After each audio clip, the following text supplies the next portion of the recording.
Doctor Jitendra Singh ji चुनी है चंद्रयान 3 की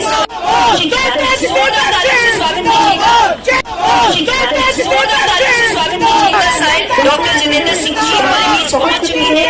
चंद्रयान 3 की स्वागत कीजिएगा। और हमारे लिए बहुत ही खुशी की बात है कि हमारे इस धरती से जुड़े हुए हमारे अपने सनातन साहिब डॉक्टर जितेंद्र सिंह जी हमारे बीच हैं, जिन्हें विकास पुरुष के नाम से भी जाना जाता है। ओहदे पर होने के बावजूद और अपने आप को सब लोगों के बीच जाकर जाना बहुत बड़ी बात होती है। और लगाकर सम्मानित किया गया। आपकी तालियों के बीच बहुत सारी तालियां आनी चाहिए सब जगह से। भारतीय जनता युवा मोर्चा जिंदाबाद, भारतीय जनता युवा मोर्चा जिंदाबाद जिंदाबाद।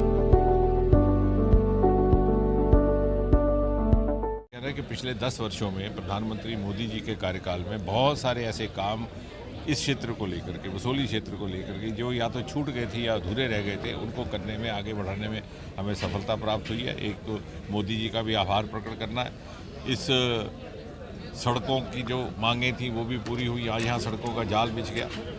यहाँ अटल सेतु का रावी का पुल अधूरा पड़ा हुआ था, मोदी जी के आने के बाद उसको मुकम्मल किया गया। उत्तर भारत का पहला केबल स्टेट ब्रिज, जिसको स्वयं वहाँ तत्कालीन रक्षा मंत्री मनोहर पर्रिकर जी, पहली बार किसी रक्षा मंत्री का बसोली आना हुआ। और हम इसलिए आग्रह कर रहे थे कि ताकि यहाँ के लोगों को पता चले और उनके आत्मविश्वास जागे कि यहाँ दिल्ली के नेता केवल श्रीनगर या जम्मू तक नहीं आते, बसोली तक भी आ सकते हैं। उसके उपरांत यहाँ पर ही आगे कीड़ियाँ गडियाल जहाँ कठुआ में पहुँचता है, उसका तिरस्कार किया गया था। 70 साल किसी ने तवज्जो नहीं दी, क्योंकि 1-1.5 पंचायत के लिए कोई राजनीतिक दल उसके लिए बेड़ा उठाने को तैयार नहीं था। लेकिन मोदी जी ने सिखाया कि जहाँ जिस चीज़ की कमी रह गई है उसकी पूर्ति करनी है, वोट की राजनीति से ऊपर उठ करके 150 करोड़ रुपये का वहाँ पुल निर्माणित हुआ है। इसके अतिरिक्त इसी कार्यकाल में बसोली की पेंटिंग को GI टैग मिला, बसोली के पश्मीना को GI टैग मिला। आने वाले समय में हमारा ये प्रयास जारी है कि बसोली को हेरिटेज टाउन के रूप में विकसित किया जाए।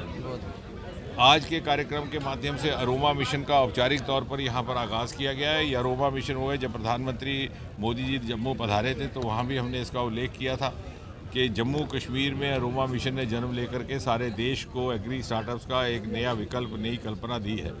और इसलिए हमारा क्षेत्र भी उसका लाभ ले, क्योंकि हिमाचल प्रदेश, उत्तराखंड, नागालैंड तक इस पर अमल किया जा रहा है। भद्रवाह में बड़ी मात्रा में, भारी संख्या में इसके स्टार्टअप्स और किसान इसका उपयोग कर रहे हैं। अब हम बिलावर के क्षेत्र में, बसोली और रियासी के क्षेत्र और रामनगर के ब्लॉक में, डुडू में भी इसका काम शुरू हो गया है। इसके अतिरिक्त जहाँ तक एक मांग है कि ज़िला की, आपको स्मरण होगा कि भारतीय जनता पार्टी ने इस मांग को पिछले 15-20 साल से आगे रखा हुआ, बल्कि हमने अपने संगठनात्मक ढांचे में इसको आगे बढ़ाया और बसोली, बिलावर को एक अलग पहाड़ी ज़िला का दर्जा दिया। और हमारी संगठनात्मक व्यवस्था में उसी प्रकार की व्यवस्था है। हमारे ज़िला के अध्यक्ष बसोली के अलग रहते हैं, कठुआ के अलग। लेकिन जब यहाँ पर डिस्ट्रिक्ट ऑर्गेनाइजेशन की कमेटी बनी, तत्कालीन सरकार थी आज़ाद साहब की, उस समय जो कमेटी बनी उसके आगे भी हमने मुतालबा रखा, लेकिन स्वीकार नहीं किया गया। राजनीतिक कारणों से जब ज़िले बनाए गए तो उन्होंने समानता का बहाना दे के 10-10 ज़िले कर दिए, जबकि हमारी बात थी कि यहाँ पहाड़ी ज़िला हो, एक रियासी का ज़िला हो, वो स्वीकार किया गया किश्तवाड़ का। और इसलिए ये हमारा जो अधूरा काम रह गया, आने वाली जब भी रीऑर्गेनाइजेशन कमेटी गठित होगी उसमें भी, अब चूँकि सरकार अनुकूल है केंद्र में भी और प्रदेश में भी, मुझे विश्वास है हम इसको आगे बढ़ाने में सफल रहेंगे। यानी कि मानते हैं कि भेदभाव पूरे क्षेत्र के साथ, टूरिज्म के हिसाब से, जिले के बनाने के हिसाब से करें।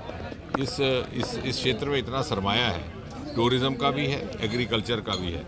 यानी इतना अधिक सरमाया है कि यहाँ पर रोज़गार के साधन स्वयं इंडिजीनस यहीं से पैदा हो सकते हैं। सरकारी नौकरी की तरफ युवाओं का रुझान ही नहीं रहेगा। लेकिन सरकारें जितनी भी रहीं वो इस क्षेत्र के विकास में बहुत ज़्यादा दिलचस्पी रखती नहीं थी, क्योंकि उनको वोट की राजनीति के अंतर ये उनकी प्राथमिकता से बाहर था।